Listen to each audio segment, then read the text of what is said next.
Hi friends. America అధ్యక్షుడు Trump చేసిన ప్రయత్నం మరోసారి ఘోరంగా విఫలమైంది. ఈసారి ఎంతలా విఫలమైందంటే మన దేశానికి మిత్రదేశమైన రష్యా ఏకంగా అమెరికాకు వెళ్ళి అక్కడ ప్రోటోకాల్నే ఉల్లంఘించింది. నిజానికి ఆగస్టు 15, 2025న ఇక్కడ మన దేశంలో స్వాతంత్ర దినోత్సవ వేడుకలు జరుగుతుండగా అటువైపు అమెరికా అధ్యక్షుడు ట్రంప్ రష్యా అధ్యక్షుడు పుతిన్ను తమ దేశానికి ఆహ్వానించారు. అందిన సమాచారం ప్రకారం పుతిన్ ట్రంప్ల మధ్య దాదాపు 3 గంటల పాటు సుదీర్ఘ చర్చలు జరిగాయి. కానీ చివరకు ఏం జరిగింది? రష్యా రాజీ పడుతుంది, ఉక్రెయిన్తో యుద్ధం చేయదు అని ట్రంప్ చేసిన ప్రయత్నం విఫలమైంది. పైగా ట్రంప్ స్వయంగా రష్యా పక్షాన నిలబడాల్సి వచ్చింది. ట్రంప్ స్వయంగా తాము రష్యాతో ఎలాంటి ఒప్పందం కుదుర్చుకోలేదని అన్నారు.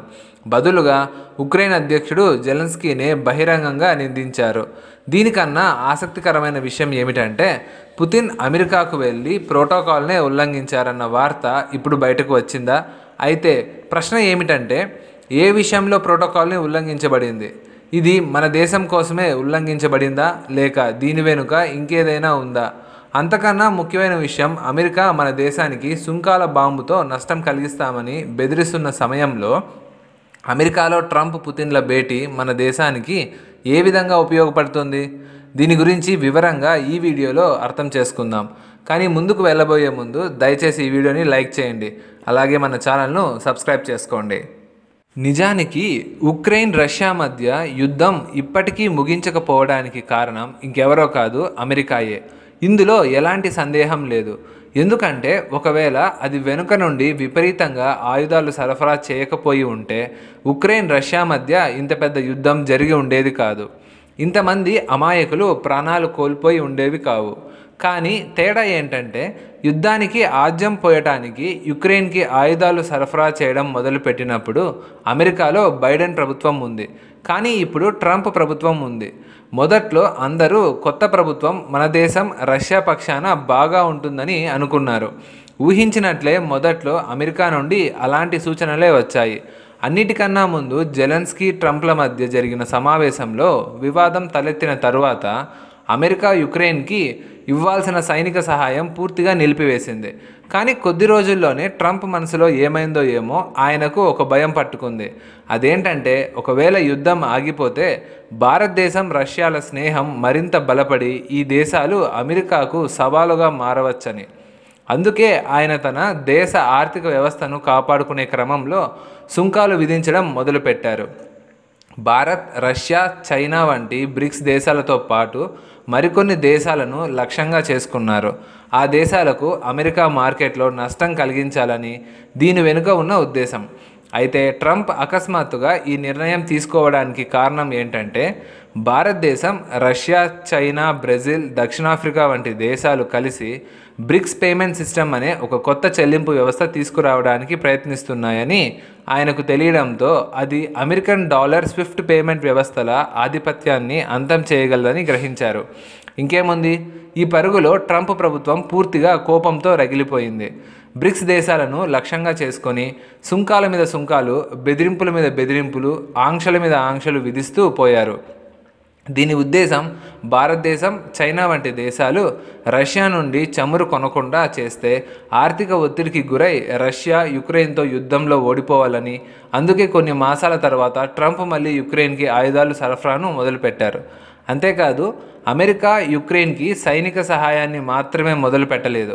గత జూన్ నెలలో ఎవరికీ తెలియకుండా, ఎలాంటి హడావుడి లేకుండా అమెరికా యుక్రెయిన్తో $30 మిలియన్ ఒప్పందం చేసుకొని అదనపు ఆయుధాలు అమ్మింది.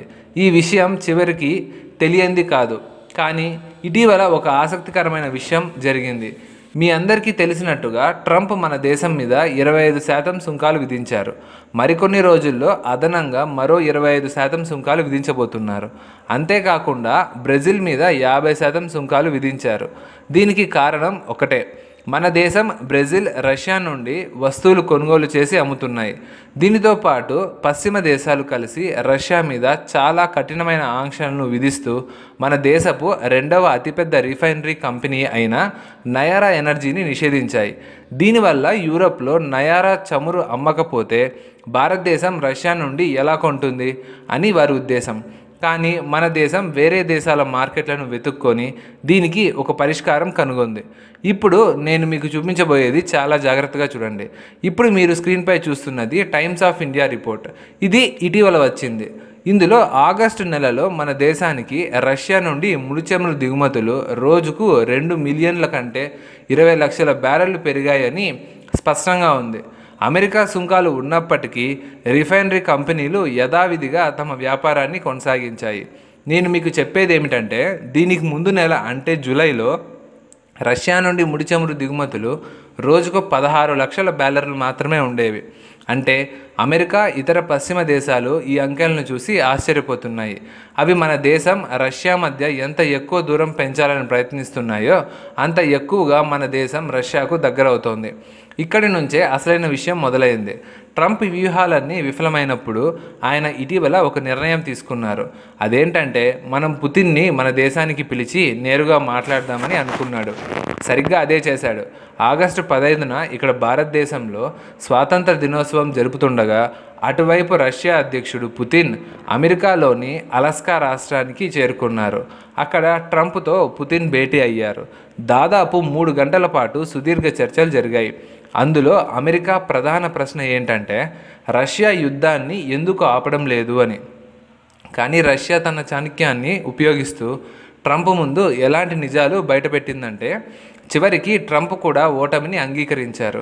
సుదీర్ఘ చర్చలు జరిగినప్పటికీ యుక్రెయిన్ యుద్ధానికి సంబంధించి రష్యాతో ఎలాంటి నిర్ణయం తీసుకోలేదని ఆయన నేరుగా వెల్లడించారు.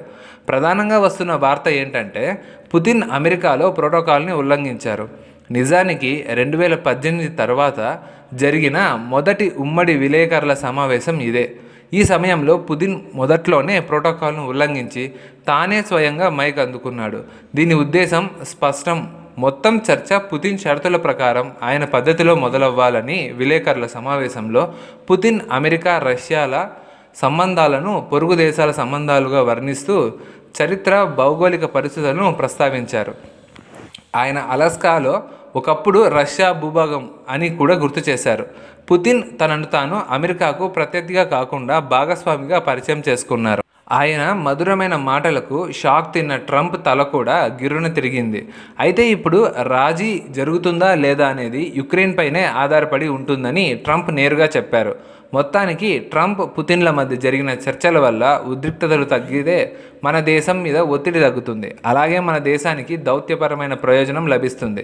అంటే 2 దేశాల మధ్య సమతూకం పాటిస్తూ లాభం పొందవచ్చు.